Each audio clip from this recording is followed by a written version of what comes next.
కూటికి ఎంత పేదోడైనా ఇసువంతైన బంగారం కొనాలి అంటారు. ఎందుకంటే అత్యవసర పరిస్థితుల్లో దాన్ని మించిన ఆపద్బాంధవుడు మరొకరు ఉండరని అర్థం. అందుకే చాలామంది ఏ చిన్న అవసరం వచ్చినా బయట అప్పులు చేయకుండా ఇంట్లో బంగారాన్ని తాకట్టు పెట్టి కాలం వెల్లదీస్తారు. అలా ఓ వ్యక్తి తన వద్ద ఉన్న బంగారాన్ని వివిధ బ్యాంకుల్లో తాకట్టు పెట్టాడు. బ్యాంకులు వేసే వడ్డీలు అతనికి ఎప్పుడూ భారం కాలేదు. పైగా బ్యాంకుల్లో బంగారం తాకట్టు పెట్టడమే తన ప్రవృత్తిగా మార్చుకున్నాడు. ఇంతకీ అతనెందుకు అదే పనిగా పుత్తడి తాకట్టు పెడుతున్నాడు? అతను చేసే మాయాజాలమేంటి?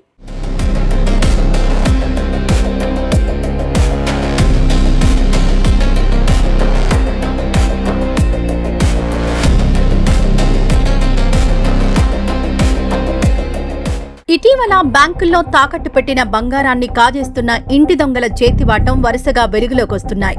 బంగారం తాకట్టు పెట్టాలంటేనే ఆలోచించాల్సిన పరిస్థితి ఏర్పడింది.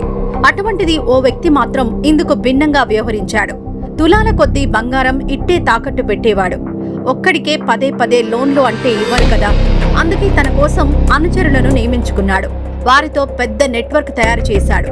అవసరం ఉన్నప్పుడల్లా ఒక్కొక్కరి ద్వారా తన వద్ద ఉన్న బంగారాన్ని తాకట్టు పెట్టించి డబ్బులు పొందేవాడు. ఆ బంగారాన్ని కూడా స్వయంగా తానే తయారు చేసేవాడు. అసలేంటి మర్మం?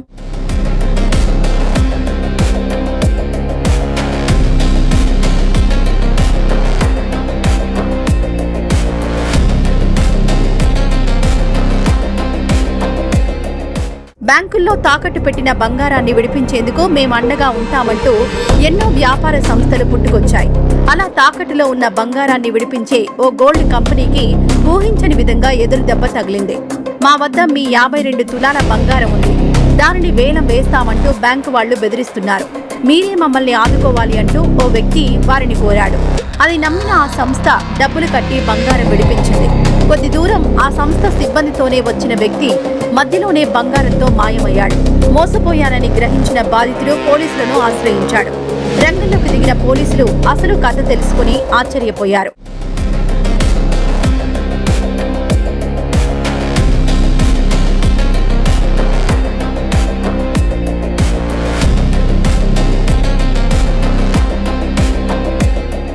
రామచందర్ అనే వ్యక్తి ఈజీ మనీ కోసం బ్యాంకులను బురిడి కొట్టించేందుకు పెద్ద పన్నాగం పన్నాడు. రాగితో గిల్టు నగలు తయారు చేసి దానిపై బంగారం పూత పోయించేవాడు. అవి నిజమైనవే అనుకునేంతగా వాటికి మెరుగులు దిద్దేవాడు. అలా తయారు చేసిన గిల్టు నగలను బ్యాంకులు, ప్రైవేట్ ఫైనాన్స్ సంస్థల్లో తాకట్టు పెట్టేవాడు. ప్రతిసారి తానే లోన్లు తీసుకుంటే అనుమానం వస్తుందని తన కింద పెద్ద నెట్వర్క్ ను తయారు చేసుకున్నాడు. డబ్బు అవసరాలున్న అమాయకులకు ఆ బంగారం ఇచ్చి వారి వివరాలతో రుణం పొందేవాడు. వచ్చిన దాంట్లో వారికి వాటా ఇచ్చేవాడు. నకిలీ బంగారం తాకట్టుపై ఎప్పుడూ ఎక్కడా ఫిర్యాదులు రాకుండా రామచందర్ జాగ్రత్త పడ్డాడు. తాజాగా నమోదైన కేసుతో తీగలాగితే డొంక కదిలినట్టుగా అతని గుట్టంతా బయటపడింది. ఈ ముందడ రామచందర్ అనే వ్యక్తి అంటే నకిలీ బంగారం టైప్ లో తయారు చేసి పైన బంగారం పూత పోపించి ఇతను బయటికి రాకుండా కొంతమందిని అక్కడ అమాయకులైనటువంటి కొంతమందిని ఫైనాన్షియల్ నీడ్ ఎవరికైతే ఉంటుందో అటువంటి వాళ్ళను సెలెక్ట్ చేసుకొని దాదాపు కారిపల్లిలో ఇప్పటివరకు మా దర్యాప్తులో తెలిసిన దాని ప్రకారం అయితే ఒక 30 మంది దాకా ఈయన ఏజెంట్లను పెట్టుకొని రకరకాలుగా వాళ్ళకు గోల్డ్ ఇచ్చి ప్రభుత్వ సంస్థల్లో కానీ బ్యాంకులు మరియు ప్రైవేటు ఫైనాన్స్ సంస్థల్లో కూడా పెట్టించి దాని నుంచి ఈయన కమిషన్ తీసుకొని వాళ్ళకు నామినల్ గా డబ్బులు ఇచ్చి మిగతా అమౌంట్ అంతా కూడా ఈయన తీసుకోవడము. అదే మాదిరిగా ఈయన లోయర్ లో ఇంకా కొంతమందిని పెట్టుకున్నట్టు మాకు డీటెయిల్ రావడం జరిగింది. ఇల్లందులో సునీల్ అనే వ్యక్తి ద్వారా తాకట్టు పెట్టిన 52 తులాల నకిలీ బంగారాన్ని సదరు బ్యాంకు సిబ్బంది గుర్తించారు. డబ్బులు చెల్లించకపోతే చట్టపరంగా చర్యలు తీసుకుంటామని హెచ్చరించారు. వారి నుంచి తప్పించుకునేందుకు రామచందర్ మరో ఎత్తుగడ వేశాడు. ఇన్స్టాగ్రామ్ ద్వారా ఓ సంస్థను సంప్రదించి బంగారం, డబ్బు కాజేయాలని చూశాడు. కానీ చివరకు ప్లాన్ వెడిసికొట్టి కటకటాల పాలయ్యాడు. తాకట్టు పెట్టగా వచ్చిన సొమ్మును నిందితుడు తన జల్సాల కోసం ఉపయోగించేవాడని విచారణలో తేలింది. జూన్ 10వ తేదీన ఇతను పెట్టుకున్నటువంటి ఏజెంట్ అయిన సునీల్ ద్వారా గతంలో పెట్టినటువంటి గోల్డ్ దాదాపు 52 గ్రాముల గోల్డ్ ని ఇల్లందులోని ముతూట్ ఫైనాన్స్ లో పెట్టి వీళ్ళు గోల్డ్ లోన్ 3,90,000 రూపాయలు తీసుకోవడం జరిగింది. ఆ సునీల్ తెచ్చినటువంటి అమౌంట్ అంతా కూడా ఈయన తీసుకొని అతనికి నామినల్ గా కొంత అమౌంట్ ఇచ్చి పంపించాడు. ఆ అమౌంట్ అంతా కూడా ఇతను సొంతానికి వాడుకోవడం జరిగింది. అయితే ఇప్పుడు ఈ మధ్య కాలంలో ఆ ముత్తూట్ ఫైనాన్స్ సంబంధించిన వాళ్ళు ఆడిట్ చేసినప్పుడు అది ఫేక్ గోల్డ్ అని తేల్చిన తర్వాత వీళ్ళని పిలిపించి మీరు ఇమీడియట్లీ తీసుకోవాలి గోల్డ్ అని వాళ్ళు కొంచెం, లేకపోతే మేము లీగల్ యాక్షన్ పోతాం అని చెప్పి వీళ్ళని బెదిరించడంతో ఇతనికి ఇంకొక ఆలోచన వచ్చింది ఈ రామచందర్కి.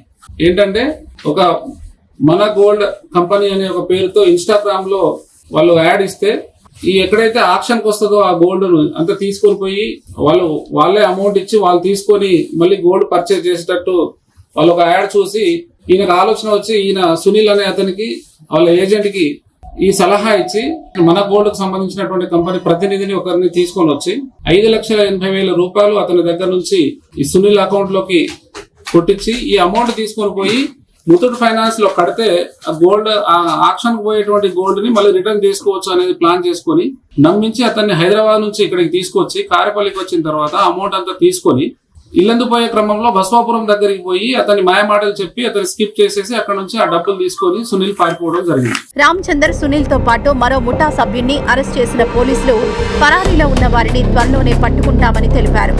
ఈజీ మనీ కోసం ఎన్ని అడ్డదారులు తొక్కినా చివరకు కటకటాల పాలవ్వాల్సిందే అనడానికి ఈ ఘటనే నిదర్శనం.